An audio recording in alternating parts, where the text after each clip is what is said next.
1조의 정원석 학생 맞나요? 네. 네, 정원석 학생 마이크 주시죠. 예, 앉아서 하겠습니다. 예. 크게 잘 들리게 해주세요. 예, 저기 그 쉼표 얘기 제가 뭐 이건 질문은 아니지만 제가 좀 애착을 갖고 있는 거라서 좀 카바를 좀 치겠습니다. 저기 그 우리 구조 학생분께서 그 말씀하시기로는 이제 분배 좋지만 분배 뭐 좋지만 성장은 언제 하느냐 뭐 이렇게 말씀을 하신 것 같은데요. 저희가 생각하기에는 이제 지금까지는 성장 먼저 하고 파이를 키워가지고 이제 분배를 하자. 그래서 트리클 다운 뭐 이런 것들에 좀 아젠다가 있지 않았습니까? 근데 그런 것들이 지금 실패로 드러나고 있어요. 뭐 대기업들에 그렇게 지원을 많이 했지만 대기업들 뭐 고용들이 그렇게 많이 늘지 않았고 양극화가 심해지고요. 그래서 저희가 보는 것은 그 쉼표라는 것은 우리가 그렇게 이렇게 많이 달려온 것들 그런 것들 잠깐 멈추고 주위를 돌아보면서 분배를 함으로써 그 소외된 자들이 돈을 더 벌게 되고 그 사람들이 좀 더 소비를 하게 되고 그 사람들이 교육을 더 받게 되고 문화활동을 더 하게 됨으로써 우리 사회가 전체적으로 또 활기가 돌게 되고 경제적으로 돈이 돌게 된다는 거죠. 저희는 그것 때문에 성장과 분배가 따로 갈 수 없다고 생각합니다. 네, 잘 알겠습니다. 그거하고 네. 제 질문 하나 있습니다. 네, 짧게 30초 내로. 네, 그건 제 그 F킬라 질문하겠습니다. 저기 그 F킬라라는 킬러 이미지가 사실은 이제 권성징악 그런 이미지가 좀 있는데요. 제가 볼 때는 권성징악 같은 것들은 이제 뭐 카타르시스는 있어요. 뭐 흉악범들 벌 주고 사형시키고 무기징역시키고 카타르시스 있습니다. 그렇지만 그 사람들이 왜 그렇게 범죄를 저지르게 되었고 구조적인 문제에 주목할 필요가 있는 것 같아요. 그러니까 요즘에 좀 문제가 되고 있는 여의도 뭐 무차별 묻지마 살인 무슨 뭐 그런 것들이 있지 않습니까? 근데 그런 것들은 그 사람들 벌 준다고 해서 해결되지 않아요. 그 사람들이 벌을 받는다고 해서 그 다음에 또 범죄를 저지르지 않는다고 할 수 없거든요. 그래서 제가 봤을 때는 대통령의 자격이라고 한다면 그 사람들을 벌 주는 것은 사법부의 역할이죠. 대통령의 역할이라는 것은 그 사람들이 그런 범죄를 저지르지 않도록 할 수 있는 그런 사회적 안전방이라든지 그런 좀 우리 함께 갈 수 있는 같이 갑시다. 이런 캐치프레이즈가 더 어울리지 않을까 생각을 합니다. 네, 정원석 학생 토론단으로 올라올 걸 그랬습니다. 정철호 학생 답변 짧게 부탁드릴게요. 답변하겠습니다. 이 F라는 의미가 과연 그 사회적 그 범죄자에 대해서 해당하는 의미인지 아까 발표를 할 때 분명히 이제 이런 걸 예방하는 차원 실제로 F킬러 보면은 뭐 예방하는 제품도 있지 않습니까? 뭐 부리는 것만 있지 않고 뭐 여러 가지 많잖아요. 그래서 그런 식으로 F가 과연 어떤 의미인가 뭐 학점들 대학생이니까 학점에 대해 신경 많이 쓰는데 F 뜨면 그렇잖아요. 그러니까 그런 이제 사회적으로 뭐 도덕적으로 뭐 범죄자뿐만이 아니라 뭐 낙오된 사람이건 그걸 다 통칭해서 F라는 개념을 쓴 겁니다. 그래서 그런 사람이 없도록 하는 그러한 지도자가 우리나라에 맞는 대통령이 아닐까. 그래서 그런 자격을 갖춘 대통령이 아닐까 생각해서 저희는 F킬러라고 굳이 표현을 했습니다. 네, 손 들어주십시오. 지금부터 질문하시는 분들은 소속을 밝혀주시기 바랍니다. 사조인가요? 네, 안녕하세요. 인제대학교 중국학부 3학년 임혜진이라고 합니다. 전 사조원인데요. 제가 질문 드리고 싶은 건 아까 1조에서 대통령은 을이다라는 것에 대해 질문 좀 드리겠습니다. 아까 설명해 주실 때 우리 모두가 을이고 사회적 약자가 을이라고 하셨고 그리고 이제 을이라고 하셨는데 그런데 어떻게 보편적으로 생각해보면 대통령이라는 자리는 보편적인 을인 우리가 할 수 없는 일을 대행하는 것이고 우리가 할 수 없는 부분을 채우고 이끌어가는 역할을 하는 것입니다. 그래서 저는 대통령은 무조건적인 을이 되어서는 안 된다고 생각하는 입장인데요. 소통 너무나 중요하지만 보편적인 을의 우리들의 얘기를 들어주는 건 역시 너무 중요하지만 근본적으로 해야 할 대통령의 역할은 저는 갑이라고 생각합니다. 그래서 너무 소통과 복지의 의미에 치우쳐 실질적으로 우리가 필요로 하는 그런 리드, 성장, 그런 갑의 역을 해야 하는 대통령 자격을 사회적 대다수 또는 약자인 을의 한정으로 너무 치부해버리는 건 아닌지 성장의 전제가 있어야 복지가 존재하는 것이고 갑이 존재해야 을의 소리를 들어줄 수 있는 갑이 존재해야 을의 소리를 들을 수 있습니다. 우리 모두가 을이라면 굳이 5천만의 대표인 대통령을 뽑을 이유가 있는지 갑의 역할을 해야 하는 대통령을 뽑을 이유가 있는지 그리고 아까 우선순위를 생각해보자고 하셨는데 그 말은 이제 사회적 약자의 입장을 공감하고 대변해야 할 수 있는 역할인 을의 역할을 하는 것이 우선순위인 것인지, 저는 이 우선순위는 사회적 약자의 입장을 대변하는 것보다 대통령의 역할이라는 것이 절대 다수의 행복을 만들어 나가는 것이라고, 그것이 우선순위라고 생각하기 때문에 여기에 대해서 어떻게 생각하시는지 궁금해서 질문드렸습니다. 좋은 질문 감사합니다. 목소리가 갑자기 커졌네요. 일단 질문하신 것에서 몇 가지 혼선을 제가 먼저 짚어드리고 싶습니다. 우선순위에 대한 얘기는요, 대통령은 을이다라는 스테이트먼트에서 말씀을 드린 게 아니고요, 쉼표를 찍는다라는 개념에서 말씀을 드렸기 때문에 우선순위에 대한 말씀은 더 이상 드릴 필요가 없다고 생각이 됩니다. 그 다음으로 말씀드릴 점은 이제 실질적으로 대통령은 갑의 역할이니까 갑의 역할에 충실해야 된다는 거죠.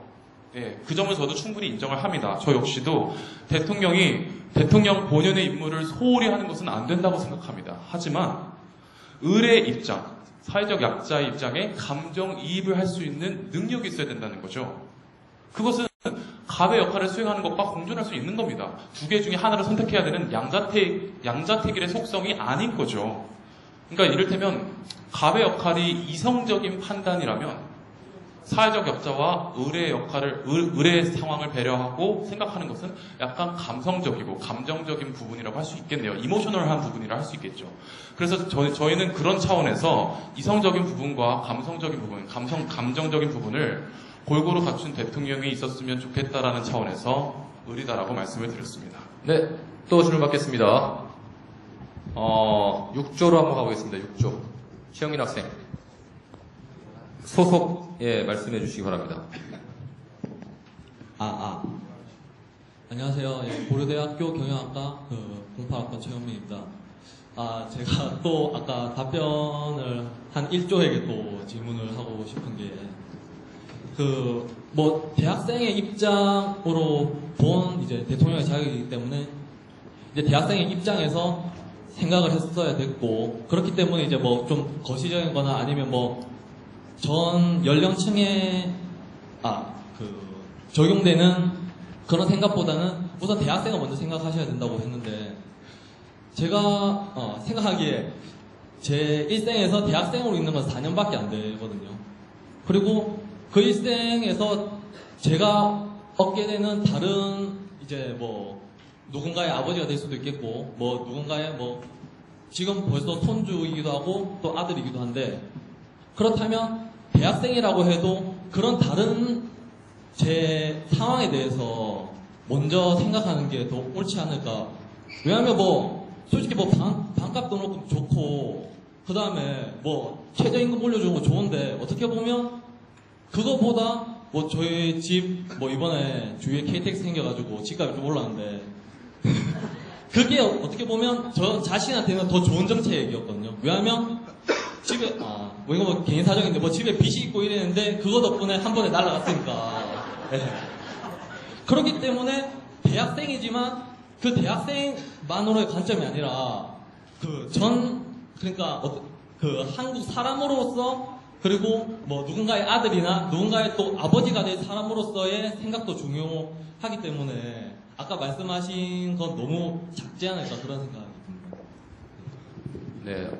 네. 최영민 학생 아주 개인사까지 들어가면서 아주 열띤. 일단 집값 오르신 거 축하드립니다. 예. 부럽습니다. 저희 집은 반토막이 났는데요. 아까 저기가 몇 조죠? 1, 2, 3, 4조에서 말씀을 해주셨던 우선순위라는 개념을 여기서 답변을 드려야 될 것 같네요. 일반적으로 대학생들이 이런 토론 자리에 나와서 얘기를 할 때나 일상생활에서 얘기를 할 때 주로 거시적인 담론에 치우친 경향이 굉장히 크다는 것을 저는 느꼈습니다. 그래서 저는 거시적 담론에 대해서 고려하고 생각하는 것도 좋지만 그것 못지않게 미시적인 담론에 대해서도 조금 생각을 하자는 거죠. 저는 그래요. 방금 말씀해 주셨던 것처럼 미래 사회에 대해서 고민하는 것은 굉장히 가치 있는 일이고 유의미한 일이라고 생각을 합니다. 하지만 저는 미래를 제대로 예측하고 파악하기 위해서는 현재, 오늘날 우리가 당면한 현실을 제대로 파악할 수 있어야 된다고 생각을 하거든요. 그렇다면 우리가 현재 4년이라는 짧은 시간 동안 갖고 있는 지위에 불과하지만 우리는 현재 대학생입니다. 그렇다면 일단 대학생으로서 바라보는 대통령의 자격에 대해서 먼저 생각을 해보는 것이 저는 약간 선결 조건이라 생각을 하는 거죠. 물론 여기서 제가 말씀드렸던 것에 논리적인 하자가 좀 있다면 지금 우리가 대학생이지만 대학생뿐만 아니라 다양한 층에서 생각을 해볼 수 있다는 점을 제가 살짝 놓친 것 같아요. 이를테면 한 가정의 아들로서 혹은 한 가정을 지키는 가장으로서 혹은 정당의 이해관계자로서 등등 굉장히 다양한 층위에 대해서 얘기를 할 수 있었는데 제가 이 대학생이 바라본 대통령의 자격이라는 주제 때문에 조금 대학생이라는 그 주어진 영역에 굉장히 좀 한정을 했었던 것은 제 논리적인 하자가 좀 있었던 부분이 아닐까 싶습니다. 네, 1조 강호사 학생한테 좀 질문이 몰리고 있는데요. 뭐 질문을 부르는 얼굴입니까? 이 강호사 학생한테만 질문이. 이번에 1조를 제외하고 다른 쪽 학생들한테 질문을 해주시기 바랍니다. 손 들어주십시오. 주조 10조의 파란색 옷 마이크 부탁드립니다. 짧게 부탁드릴게요. 전체적으로 좀 질문이 깁니다. 알겠습니다. 짧게 하겠습니다. 저희는 4조의 7번 그 대통령은 욕쟁이 할머니네 단골이다에 대해서 좀 의문을 제기하고 싶은데요.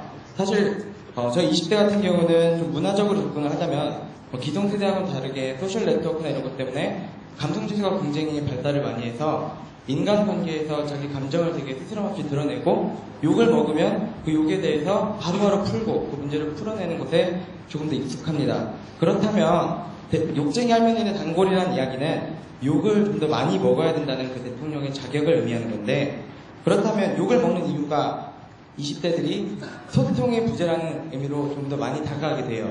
그렇다면 이런 의미에서 20대들에게 저 욕쟁이 할머니네 단골이란 그런 자격은 사실 맞지 않는 거라도 저희는 생각이 들거든요. 오히려 욕을 많이 먹지 않게 그 욕에 대한 리스크를 관리하는 그런 대통령이 오히려 더 나을 수가 있다라고 저희가 생각해 볼 수도 있을 것 같습니다. 이 점에 대해서 답변 부탁드립니다. 네, 답변하겠습니다. 이건 제가 아까 계속 했었던 얘기랑 아마 중복되는 얘기인 것 같은데 대학생이라고 해도 그 대학생 내부 아마 그 정책을 할 때 득자를 보는 사람도 있고 시를 보는 사람이 있어요. 그 대학교 내에서도 예를 들어서 뭐 이공계를 집중적으로 너무나 한다게 되면 상대적으로 문과 쪽에 있는 학생이 약간 피해를 보겠죠. 그러면서 아닌 욕은 아니지만 아무래도 이제 비판을 하게 되겠죠. 근데 그것을 수용어를 할 줄 알아야 된다는 겁니다. 그러니까 저희 7번의 골지는 그렇게 해서 예를 들어서 예를 들어서 이렇게 문과생이 예를 들어서 피해를 입는다 칩시다. 그러면 이제 대통령이 가서 그 인문대 학생 죄송합니다. 그러면은 인문대 학생에게 또 득이 되는 정책을 또 실시하겠습니다 하면 그 정책은 아무래도 상대로 또 이공계 사람들에게 피해를 가겠죠. 이거는 이런 식으로 계속 이거는 뇌물을 주는 거라고 생각을 하거든요. 뇌물이라는 거는 마치 대통령이 그 집단에게 죄를 지고 있다는 이런 인식을 갖게 함으로써 과도한 정책을 실시하게 되는 그런 원인이라고 생각을 하거든요. 그래서 당당히 대통령이라면 그 인문계 사람들에게 이 나라는 아직까지 이공계가 중요합니다. 그러므로 인문계 학생들 죄송하지만 그 욕을 달게 먹겠으니 이해를 주십시오. 이런 식으로 대화를 하려는 그런 자세가 중요하다는 것을 피력하라는 것이지 소통 이런 거는 막 다른 주제서나 아니면 지금까지 쭉 강조되었던 거니까 딱히 그런 거에 대해서는 따로 언급을 하지 않도록 하겠습니다. 네, 오늘 그 토론대회는 지금 온라인으로 생중계되고 있습니다. 그래서 그 시청자 분들이 올려주신 의견이 있는데요. 조영준 씨가 뭐 단순한 비판보다는 더 나은 대안을 찾는 방향으로 토론이 좀 더 진행됐으면 좋겠습니다라는 의견이 있었고요. 박상국 씨가 자기만의 편파적 논리를 세워 타인의 언어를 규정하는 것은 지양합시다라는 의견이 있었습니다. 참조하시고요. 시간이 조금 이제 많이 좀 지났는데요. 마지막 질문을 받겠습니다. 받겠는데 지금 안한조가 어딘가요? 7조가 안 했나요? 네, 7조 신종명 학생한테 마이크 주십시오. 소속 밝혀주시기 바랍니다. 네, 당국대학교 보건문학과 신종명입니다. 저는 먼저 4조의 경제와 함께하는 복지에 대해서 먼저 질문을 드리고 싶습니다.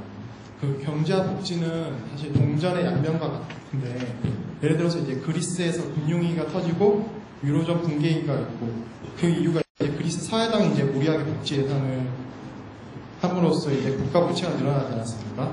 그래서 따라서 경제와 함께하는 복지가 과연 한국 현실에서 구체적으로 뭐가 있는지 질문 드리고 싶고요. 두 번째 질문은 이제 1조에 노라고 할 수 있는 베프에 대해서 한번 질문 드려보고 싶습니다. 사실 노라고 할 수 있는 사람은 너무 많아요. 이제 대통령이나 여당이 말만 하면 이제 야당에서 노라고 하잖아요. 무조건.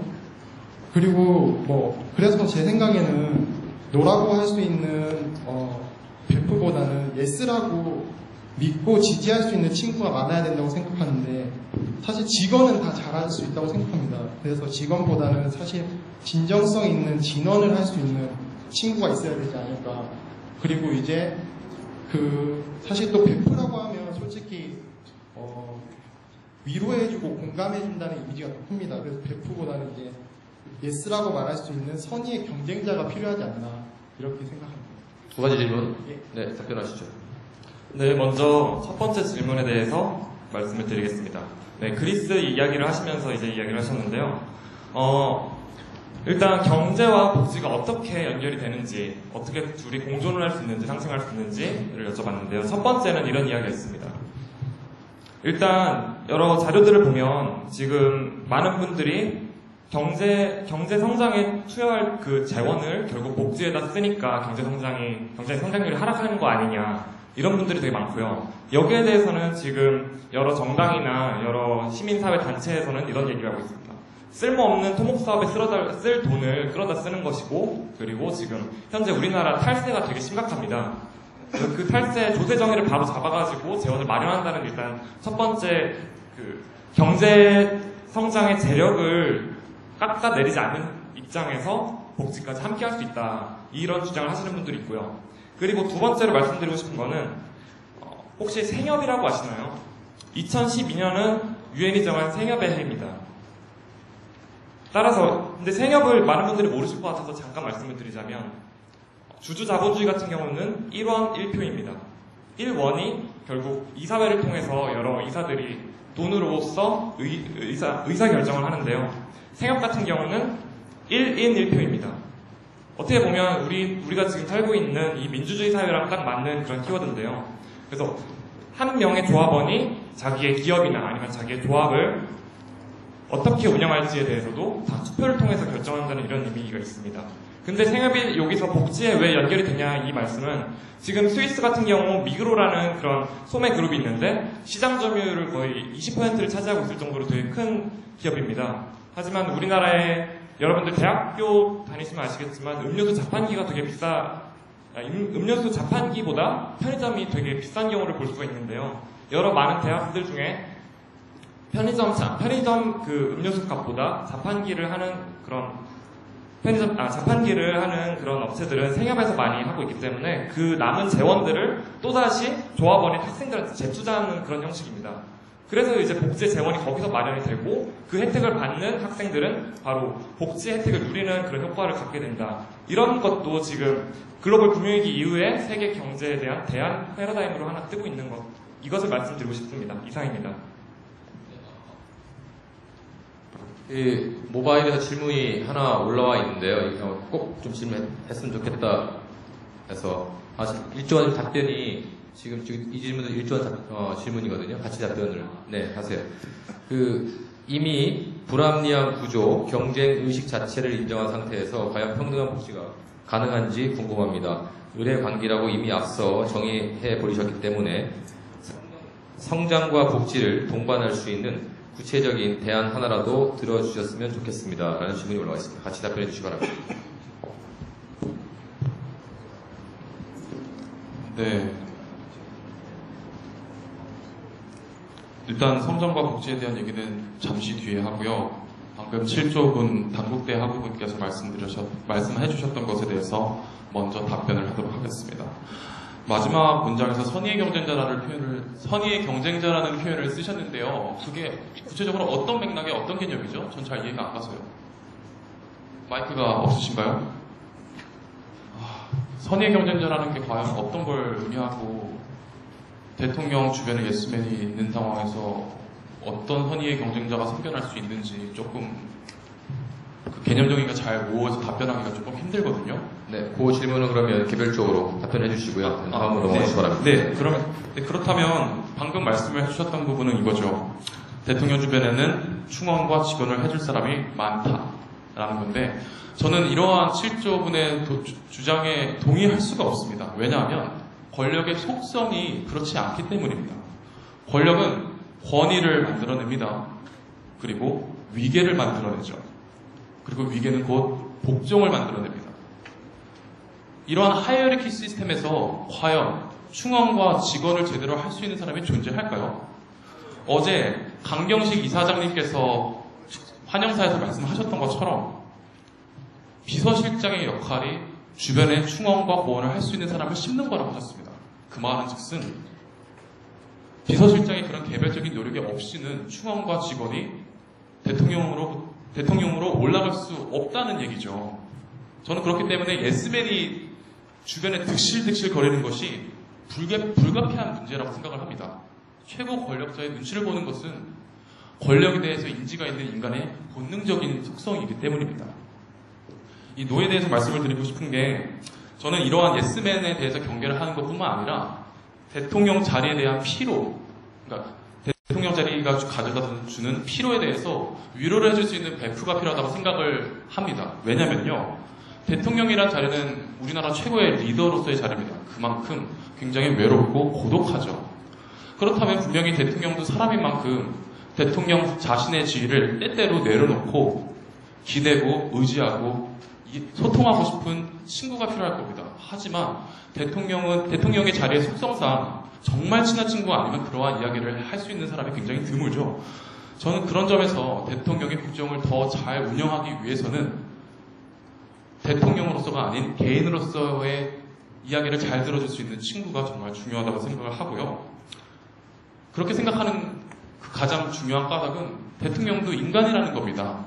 우리는 항상 지금 다음 질문도 답변해야 되기 때문에 답변이 길어져서 제가 토론을 운영하기 힘듭니다. 지금. 네. 하여튼 대통령도 인간입니다. 네.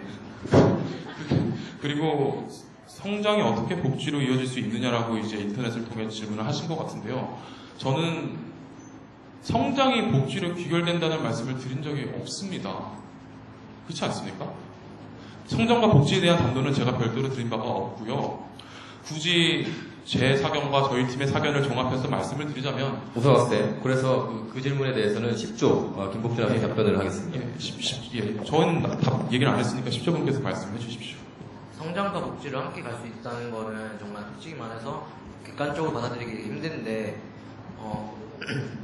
우리나라 정부 지금 솔직히 말해서 지금 보는 게 대통령의 자격인데 이 부분에 있어서 이제 국가가 하고 있는 복지에 있어서는 어느 정도 한계가 오고 있습니다. 그래서 많은 대안들이 세워지고 있는데 기업에서 이루어지는 뭐 실업보험이나 기업에서 해주는 복지 이런 게 이제 국가 자체도 어느 정도 이제 해줄 만큼 해줬으니까 개인이나 아니면은 사회나 단체나 이런 데서 좀 복지를 위해 좀 더 노력해줬으면 하는 정부가 바람을 갖고 있는 걸로 알고 있는데 그렇다면 제가 여기 얘기하고 싶은 거는 기업이나 이런 모든 성장에 있어서 원동력이 되는 그 단체들이 그 이윤을 그 사람들에게 막 그 포함되어 있는 조직과 그 주변 사람들에게 나눈다면 성장과 복지를 함께 할 수 있지 않나 이런 생각을 말하고 싶습니다.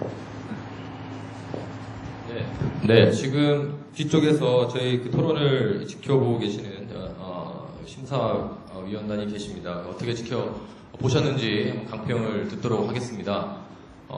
순서는 상관없이 2분 정도로 말씀을 해주시면 감사하겠습니다.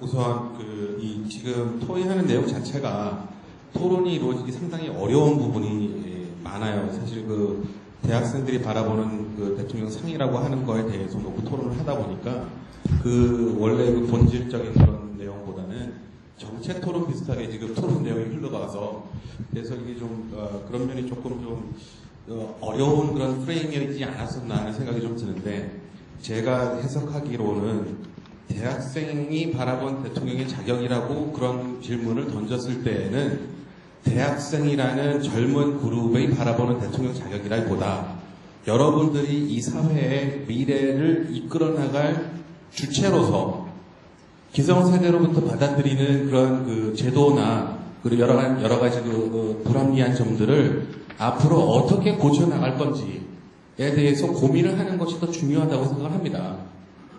그리고 참 여러 가지 토론을 듣다 보니까 상당히 요새 유행하는 팟캐스트의 영향력이 이렇게 젊은이한테 크구나 하는 점을 갖다 다시 한번 느끼게 됩니다. 여러분들 사실 어떻게 보면은 좀 황당한 얘기가 될 수도 있지만은 교수라는 직업을 갖다 보면은 이게 좀 굉장히 안 좋은 버릇이 생기는 게 남을 자꾸 가리키려고 합니다. 근데 그 가리키는 것도 한 3가지 다른 단계가 있다고 생각을 합니다.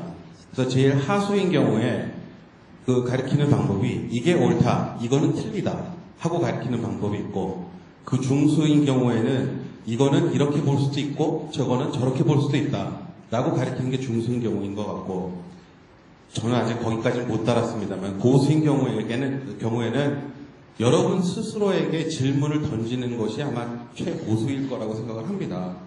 그래서 여러분들이 여러분 스스로에게 앞으로 우리 사회를 짊어나갈 인재로서 앞으로 어떤 식으로 이걸 고쳐나갈 수 있는지에 대한 고민을 좀 많이 해줬으면 합니다. 이렇게 말씀을 드리는 가장 큰 이유가 뭐냐면은 여러분들이 그 토론을 할 때 그 사회적 문제점의 그 피상적인 모양만 자꾸 드러내갖고 그 언급을 하는 것이 보여서 그렇습니다. 그래서 사실 많은 사회적 문제가 마치 대통령 한 사람 바뀌면은 모든 게 다 해결될 것처럼, 우리가 좋은 대통령을 뽑으면 우리가 공연하고 있는 모든 사회적 문제가 일시에 해결이 될 수 있다는 그런 생각을 갖고 있는 것처럼 느껴져서, 이거는 절대로 그런 것이 아니다. 이러한 사회적 문제는 여러분들이 앞으로도 계속 짊어지고 나가야 될 일이고 여러분들이 적극적으로 참여해서 해결해야 될 문제지, 이걸 갖다가 누구 한 사람이 바뀐다고 해서 쉽게 사라지는 문제가 아니라는 점을 말씀드리고 싶어서 그냥 사실 좀 평론의 입장이 아니라 제 입장을 강변한 것 같아서 일단 죄송하다는 말씀 드리겠습니다.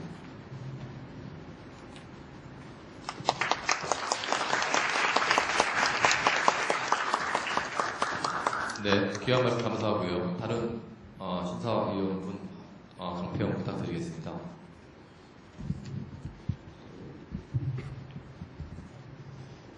그 15개의 그 키워드를 골랐는데 좀 분류를 해보니까 되게 대통령의 능력에 대해서 기대하는 게 한 정도 되는 것 같고요.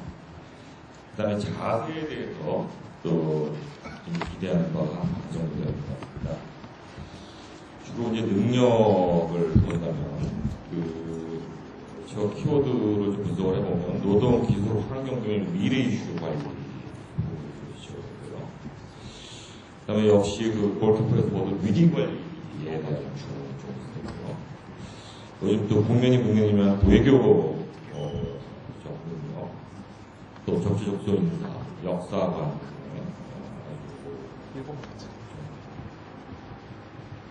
그런 대통령의 능력을 좀 빠짐없이 되게 좀 지적을 한 것 같습니다. 자세 부분도 거의 절반이 넘을 정도인데 역시 겸손해야 된다. 균형 감각을 강조했고요. 역시 경청과 소통 이런 부분을 굉장히 강조하고 있습니다. 또 진정성 주름 얘기 이런 진정성 관련으로 지적이 나와서 골고루 상당히 그 능력과 자세, 또 그 안에서의 여러 요인들을 상당히 골고루 균형 있게 지적이 되어 있는 것 같습니다. 그런데 제가 볼 때 역시 대통령이 좀 특수직 아니겠습니까? 프레지던시에 저는 좀 기대를 해보고 싶은 게 요즘 워낙 정치가 파퓰리즘이 워낙 좀 기승을 부리고 이 전 세계적으로 현상인 것 같습니다. 인터넷으로 이게 모든 정보가 다 공개되고 이 표에 또 워낙 민감하다 보니까 리더들이 이 브레이크 디시전을 잘 못한다. 이게 이제 전체 세계의 리더십이 지금 가장 큰 문제라고 지적이 되고 있습니다. 그래서 우리 역대 대통령들을 쭉 한번 보면 굉장히 업적이라고 하는 것은 기득권 포퓰리즘에서 벗어나거나 또는 아주 민주 포퓰리즘에서 굉장히 벗어난 그런 선택을 했을 때 업적이 좀 상당히 있었다. 이렇게 이제 보여주죠. 와이스 같은 경우에 하나의 척결 김용신 명제 역사가 세우기 DJ의 경우에 약간 강요된 측면이 있지만 기업의 구조조정을 생각이 좀 있었고요. 대문제라든가 노태우 대통령도 상당히 국방도 있고 당시 보수적 분위기에서 중국 헝가리가 수교 같은 것들도 지금 보면 상당히 좀 좋은 결정이었다. 박정희 대통령 논란은 많지만 어쨌든 하여튼 포출을 만들고 중공업체나 전환이라든가 달릴 책동도 왜 고속도로를 했는데 그런 또 반대를 보여주고 이런 결정을 한 것들을 쭉 돌이켜보면 노무현 대통령 또 항해 같은 것도 상당히 반대가 많았지만 과감하게 결정을 했고요. 그래서 역시 대통령의 지금 좀 이런 페이지에 너무 흔들리지 말고 여러분들이 지적했다시피 좀 인기 없는 경우도 좀 있어야 되고 전부 다 인기가 없을 필요는 없겠지만 그러니까 본인만의 어떤 용감한 결정 그러니까 꼭 쉼표 찍는 것도 좋지만 마침표를 찍을 때 분명히 마침표를 찍는 이런 좀 리더십이 좀 필요할 것 같다. 이런 부분을 좀 제가 봤을 때 용기 퍼블리즘에 대항해서 나라의 앞날을 보고 가는 용기 이런 부분이 좀 주가가 됐어요. 네.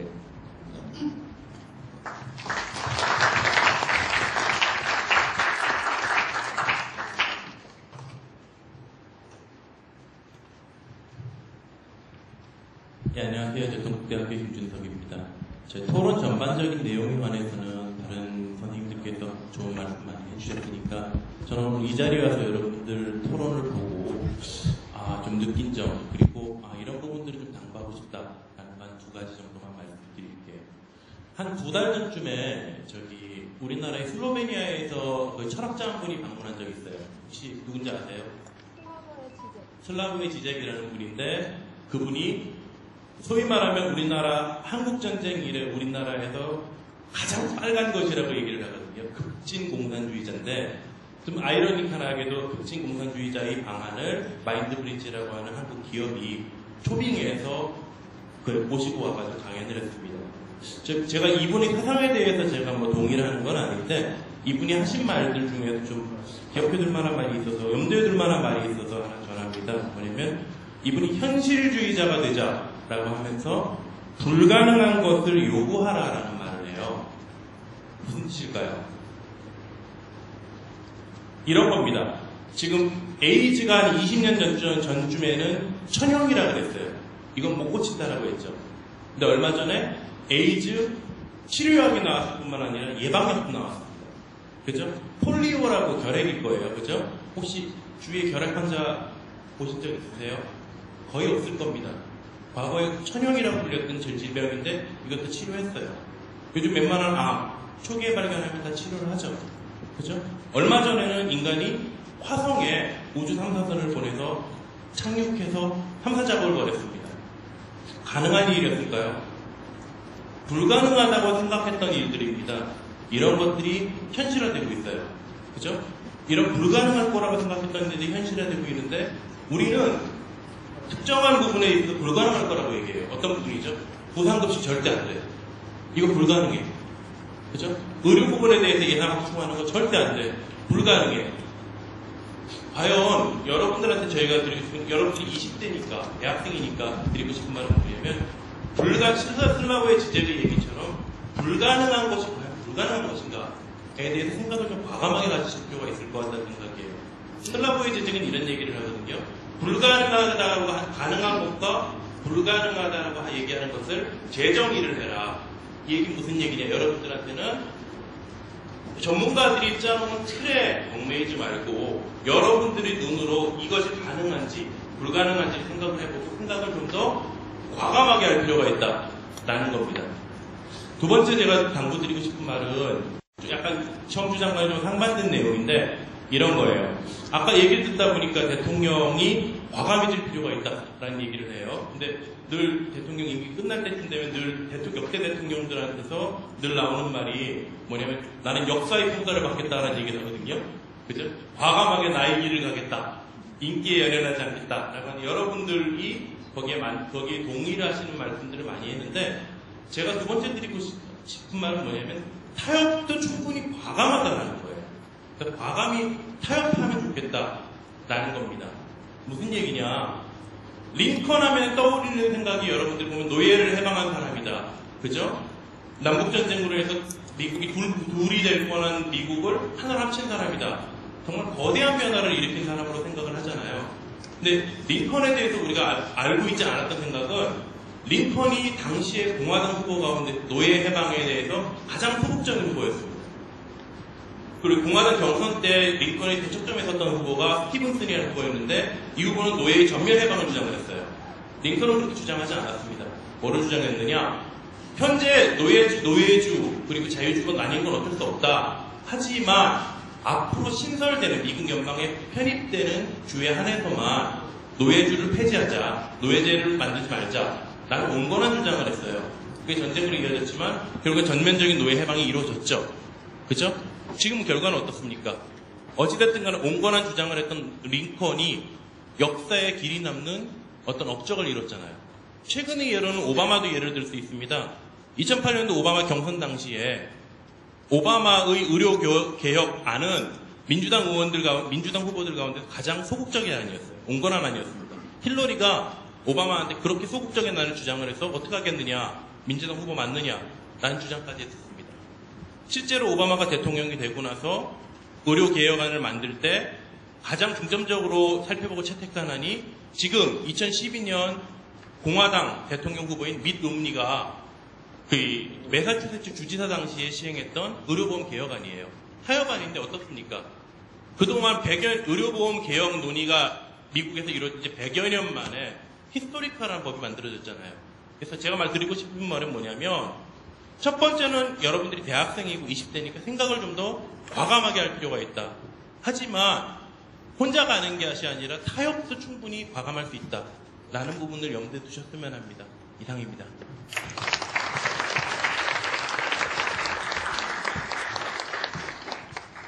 지금 토론의 취지가 여러분들이 10개 정도 나눠가지고 각 5개의 키워드를 갖다가 제시했죠.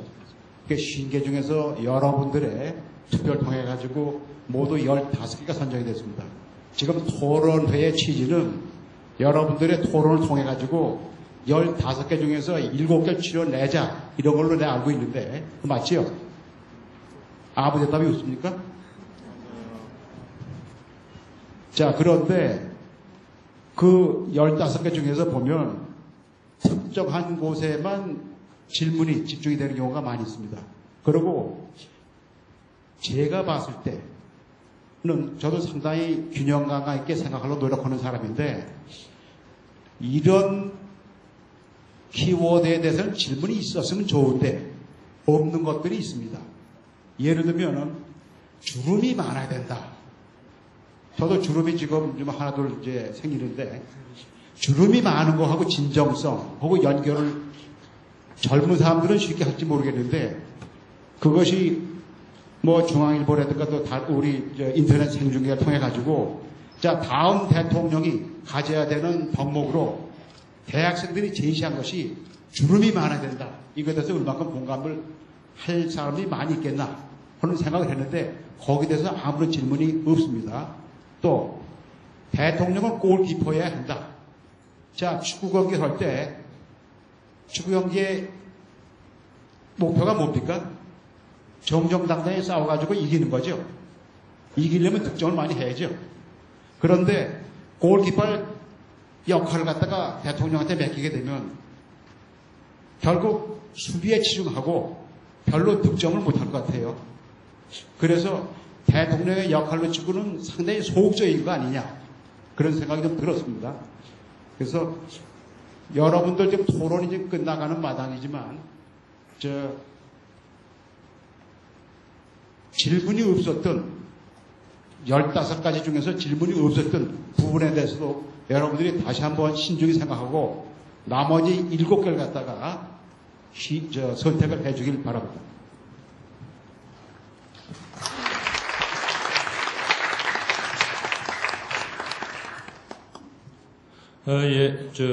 장시간 토론 잘 들었습니다.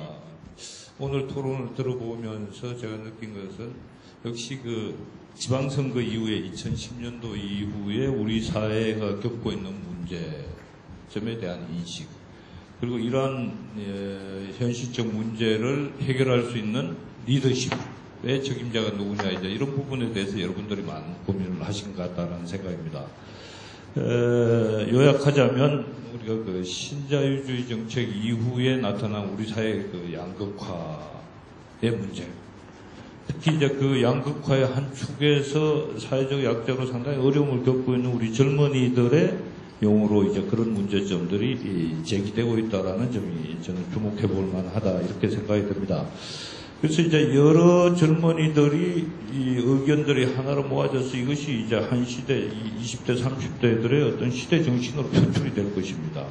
그런 측면에서 오늘 보면은 해품달, 쉼표 이런 부분들은 결국은 그 우리 사회가 겪고 있는 이러한 문제를 해결하기 위해서 성장과 분배가 조화가 되어야 된다라고 하는 부분이고, 또 한편으로 뭐 전국 노래자랑이랄지 또는 단체 줄넘기와 같은 개념들은 이른바 국민 통합, 지금 균열된 우리 사회를 어떻게 통합해야 되느냐라고 하는 문제에 대한 천착이라고 볼 수가 있겠습니다. 그런 측면에서 시대 정신에 대한 이 우리 시대의 젊은이들의 고민들이 녹아있는 것이 아니냐, 저는 그렇게 이해를 하고, 또 그것이 최근에 제가 맡고 있는 우리 한국정당학회에서 2012년 시대 정신이 뭔가라는 부분에 대해서 조사를 한 적이 있었습니다.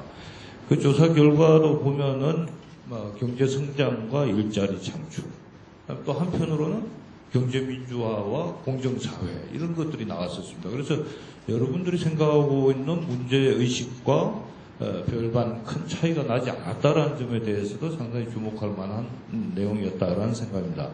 다만 이제 여러분들이 강조하고 있는 부분 중에서 흥미로운 것은 이제 을의 입장이랄지 또는 그 욕쟁이 할머니랄지 네 가지 뭐 이런 부분에 대해서 국정 운영의 자세를 여러분들이 상당히 좀 강조하고 있다, 이런 생각이 듭니다. 특히 그 을의 입장은 우리 젊은이들이 겪고 있는 어렵고 힘든 부분에 대해서 같이 공감해달라, 이런 요구로 들려집니다. 그리고 욕쟁이 할머니나 네 가지 문제는 일반 독주하지 말고 여러 가지 이 국민들, 이웃 주민들의 힘든 사람들의 의견을 함께 경청하면서 가져가는 리더십이 필요하다, 이런 생각이라고 정리가 되고 있습니다. 그런 측면에서 오늘 여러분들의 논의가 상당히 잘 정리가 되어 있다, 이런 생각이 들고 있습니다. 그러나 아까도 한 분이 지적이 계셨습니다만은 뭐 LTE에서 나오는 것처럼 리더십, 국정 운영 능력의 문제가 상당히 좀 강화된 면이 있지 않냐, 그런 생각이 듭니다. 그래서 국정 운영 능력의 문제랄지 또는 그런 소통의 능력이랄지 이런 부분도 아울러 같이 강조가 돼야 될 것 같다라는 생각입니다. 그래서 리더십을 볼 때 물론 그 사람에 따라서 어디에 가중치가 있겠습니다만은, 그러나 나라를 이끌어간다고 하는 이런 큰 리더십이 갖춰야 될 요소는 보다 포괄적 자세로 볼 필요가 있겠다, 이런 말씀을 드리면서 제 말씀 마치겠습니다. 감사합니다.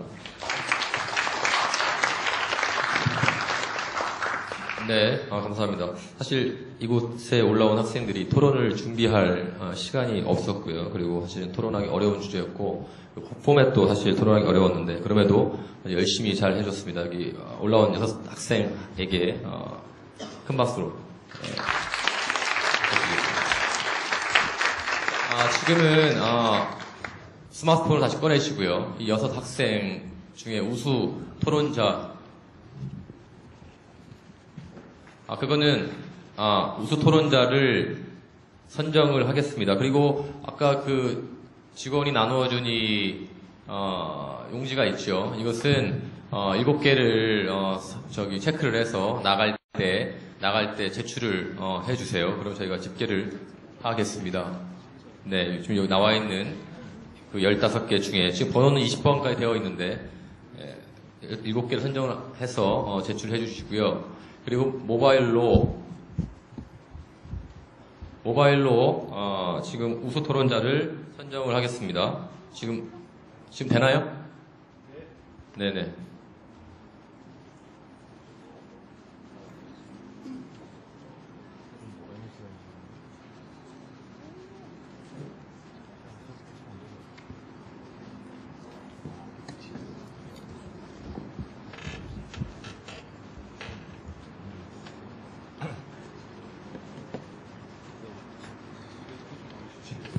네, 눌러주세요. 누르고 밥 먹으러 갑시다. 빨리 누릅시다.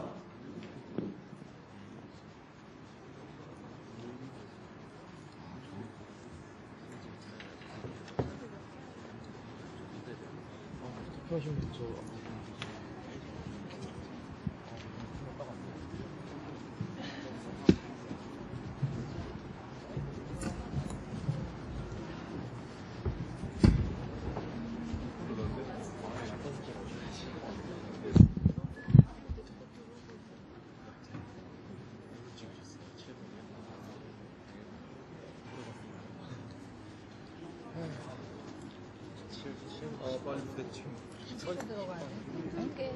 아니. 다시 스캔해서. 이거 스캔해야 돼? 자, 우리 3분 내로 빨리 투표하고 발표를 하고 우리 맛있는 식사가 준비되어 있으니까 밑에 1층에서 한식당에서 식사를 하겠습니다. 빨리 서둘러 주시기 바랍니다.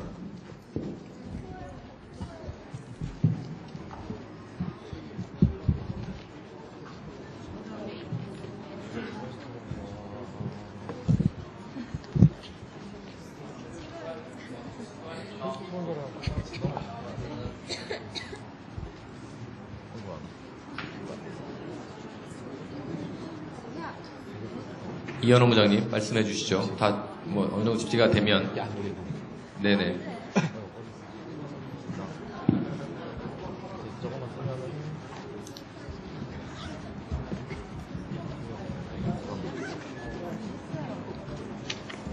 뭔지 어떻게 알아?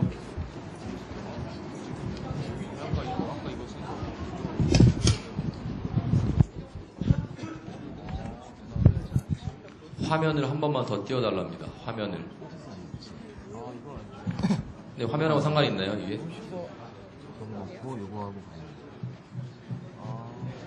이거 우수 토론자를 선정한 다음에 다시 보여드릴게요. 이거 먼저 합시다.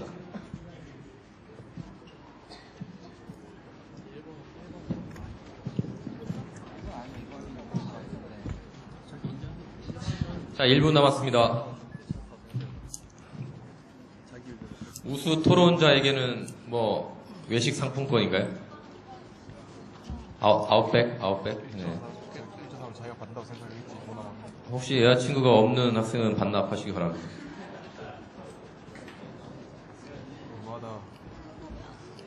그런 게 다 있네. 30초.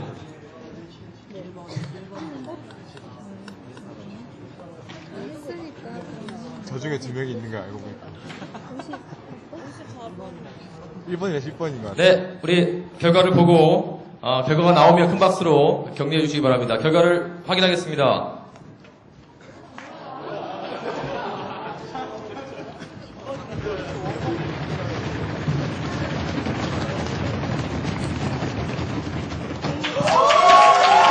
강우석, 김준호 학생 두 학생에게 최우수 토론자, 우수 토론자 선정되었습니다.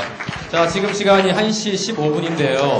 2시 15분까지 식사를 마치고 2차 투표를 지금 다시 한번 보여드릴게요.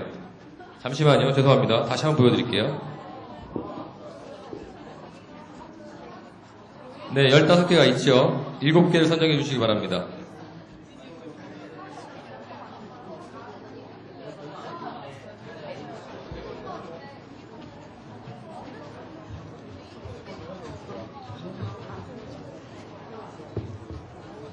네.